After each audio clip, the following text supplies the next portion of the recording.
Welcome back to the channel, and yes, that is me throwing my leg over the bike saddle with 5 seconds remaining. Now, I will say I did have a little bit of a warm-up before this, but still working out the kinks of my brand new pain cave that I have in my new house, which is why the camera's a little off-center and the lighting is dismal.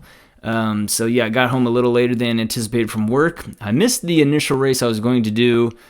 I fired up Zwift, got everything set up, and it was like, your race started 52 seconds ago. I was like, well, I'm not going to jump into that. So I found one that started in 6 minutes and still ended up running a tad bit late for that. So you know how it is. You start out with a full gas, as Vegan Cyclist says, full gas, poop pants effort, and that's exactly what this was. So naturally, I found myself on the front and even a little bit off the front.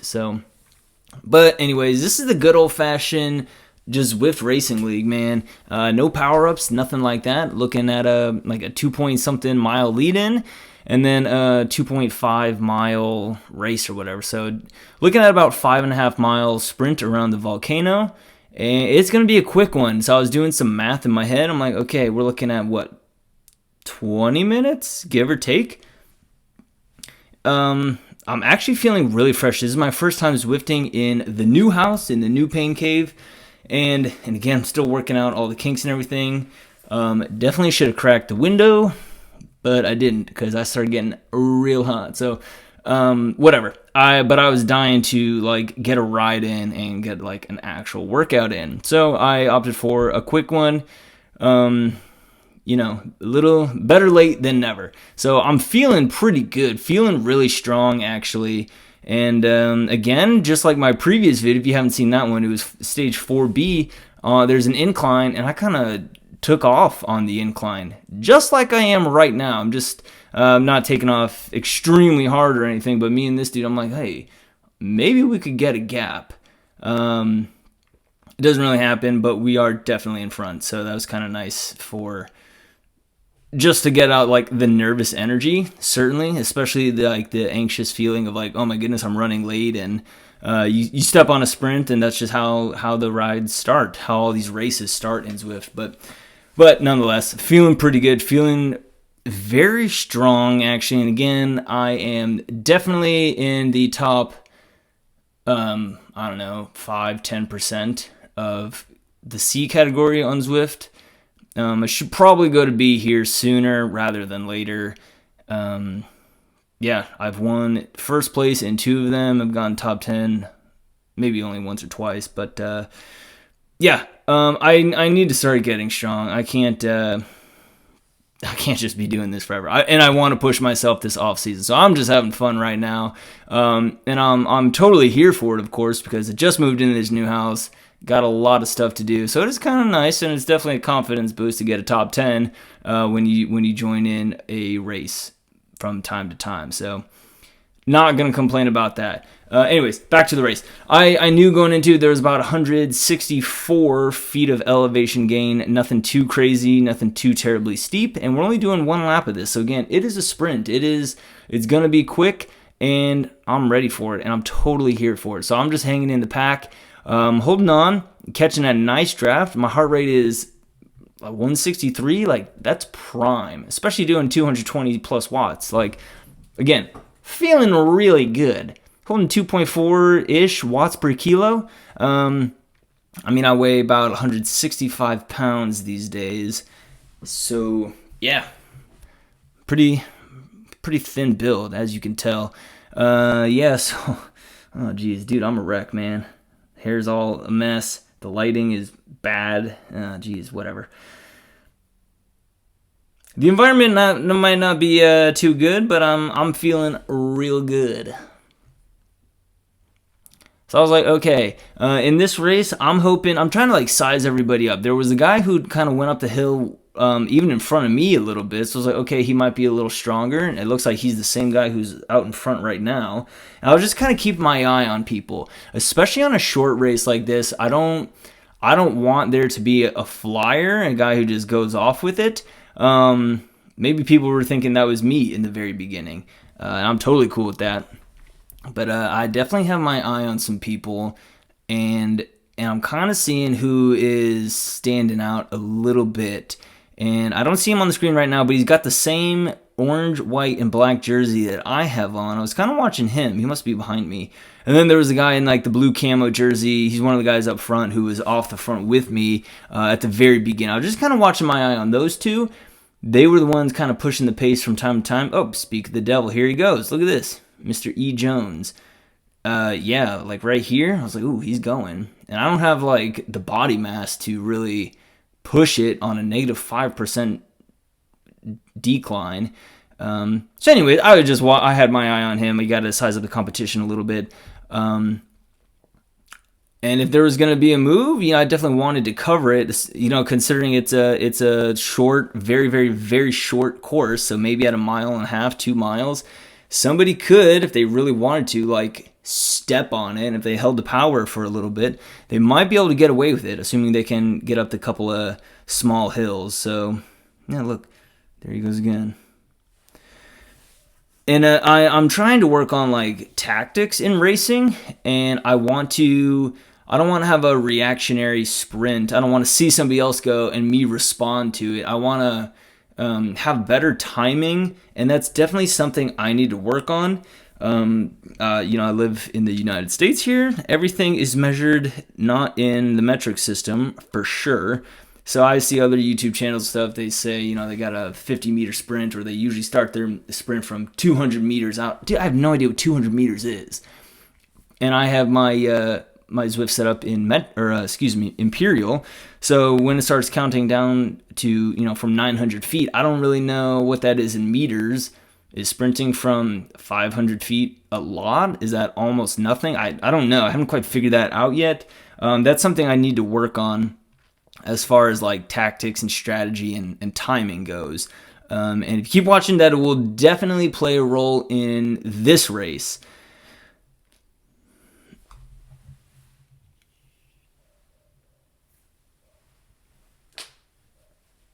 Again, I'm feeling good, man. Look at this, like kind of out front, and I know you're in the wind, you're not in the draft, but like I didn't care. It's a 5-mile race. I just got home from work. It's a little after 8 p.m. Like I got some energy to burn, and I'm definitely here for the workout as well.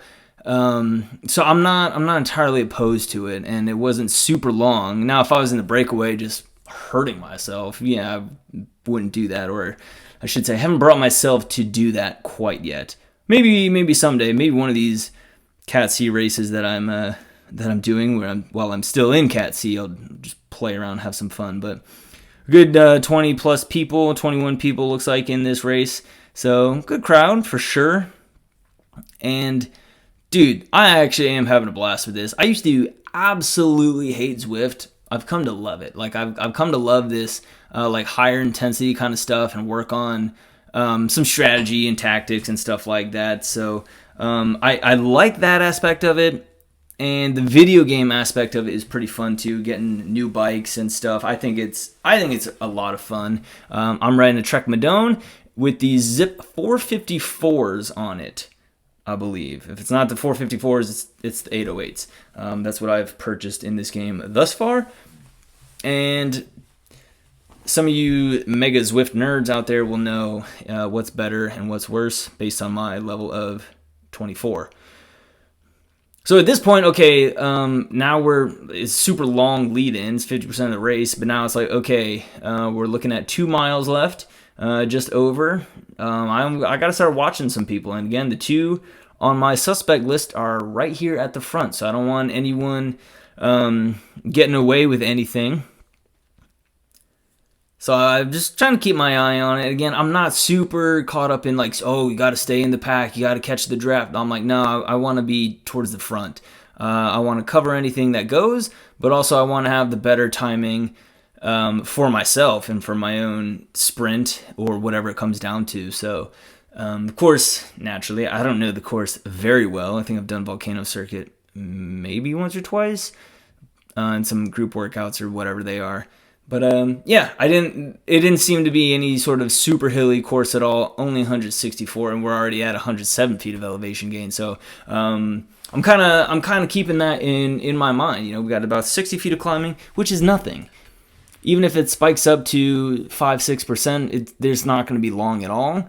And I know with my abilities and my body weight and everything, like I can smash that and it won't even be a problem. So at this point though, I am kind of keeping it chill, pretty under wraps, and I'm keeping a nice steady heart rate of 165. I'm very comfortable there.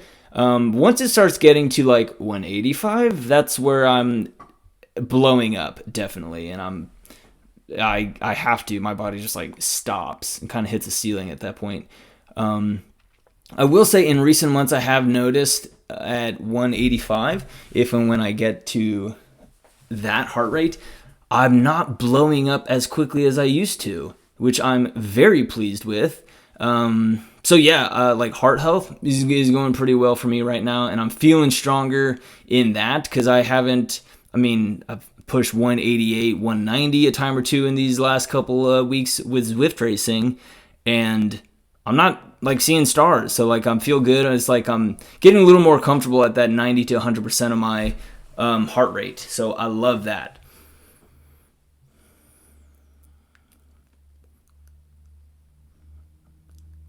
So at this point, we're just sitting in the draft. Just, again, pretty chill right now. A little bit of a dig going up some of these hills.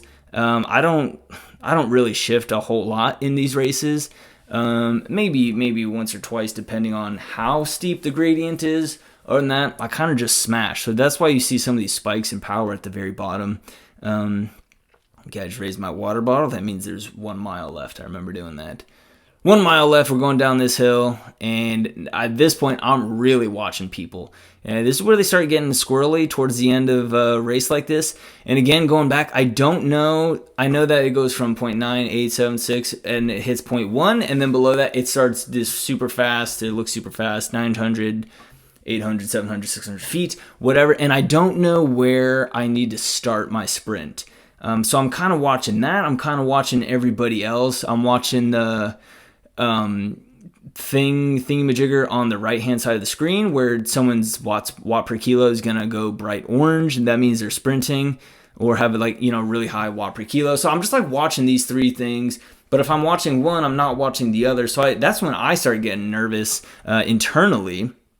But that's why I position myself towards the front a little bit more. Again, look, people are kind of pushing the pace. As soon as I get to the front, I'm kind of like off the back a hair. Don't love that. Not what I'm going for. I don't really want to be chilling in the draft right now. There's half a mile, and I was like, oh, sweet. It's going up 3%. Is going to go a little steeper. Yes, ever so slightly. Here we are at 4. And I was like, okay, I'll just keep this chill cadence, and I'll just kind of smash these pedals a little bit. Look, 300 plus watts. Like, I'm feeling okay. 6%, 5%. We kind of top out at this hill, and I'm right there with them. And again, I'm feeling real good. Look at this, 0.3 miles, and I know it's just a couple of turns. I'm watching, I'm waiting, seeing what other people are going to do. You don't want to go too early, but again, I don't know what too early is. I don't know what too late is either. So at this point, it's like, okay, 0.2, I'm in the drops. I'm getting ready. Here goes Mr. E. Jones, and I took that as my cue. So looks like 700, 800 feet remaining. I step on it, a couple inclines. Felt real good right here. And I saw him ease up. I eased up. I thought I had it. Dude, this guy comes, and then I really put my head down. But at that point, too late. It was too late. So I look back at what his power was, and his max power was like 1,100 watts, and mine was just shy of 900. So he outsmarted me, and he outpowered me. So classic Zwift racing. No power-ups, no nothing, just good old-fashioned. He beat me fair and square. He had better timing, he had better tactics, and he just had more horsepower in him. So, good job, sir. You beat me. It was a close one. It was a fun one. I liked it. It was nice and quick. So yeah, guys, thank you so much for watching. Here soon, I'll try to beef up the Pain Cave just a little bit, give you a tour of the Pain Cave and everything else going on. So I hope to see you in the next one.